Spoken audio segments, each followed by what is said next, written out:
kalian sudah tidak asing lagi kan? Tapi di sini kita juga akan belajar bagaimana sih proses virus itu terbentuk. Nah, sebelum kita lanjut pada proses terbentuknya virus, kita harus tahu apa saja sih struktur dari virus. Nah, ini dia strukturnya. Ini ada DNA. Nah, DNA-nya itu DNA virus terdapat di bagian kepala virus. Ini bagian kepala, ini bagian tubuh, ini bagian leher, ini bagian kakinya. Nah, setelah kita mengetahui baru kita belajar proses terbentuknya virus. Yang pertama dari proses terbentuknya virus ialah masuk di fase adsorpsi atau fase penempelan, yang mana yang virus ini merupakan sel inang. Nah, virus ini dia akan menghancurkan dinding pada sel inang.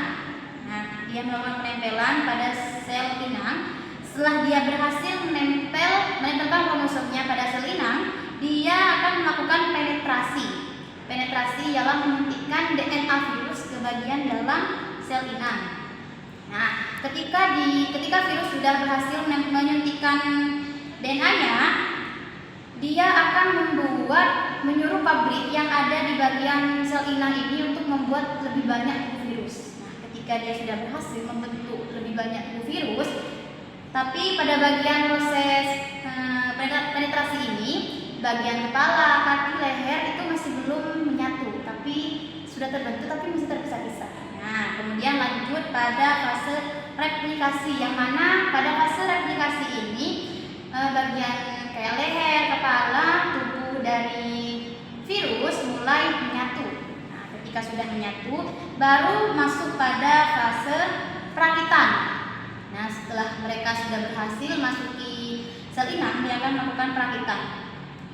Selama melakukan perakitan, kemudian dia masuk pada fase lisis, yakni ketika dia sudah masuk pada sel inang, dia akan memperbanyak virus sehingga dia akan menjebol tembok dinding inangnya. Nah, ini sudah terlihat kan, dia sudah menjebol karena ruangan sel inangnya semakin tidak muat, maka dia akan menjebol sehingga virus tersebut akan keluar dan mencari sel inang yang lainnya. Barulah virus itu akan menyebar kepada sel inang yang lainnya. Oke, begitulah proses terbentuknya virus, guys. Terima kasih. Kalau lebihnya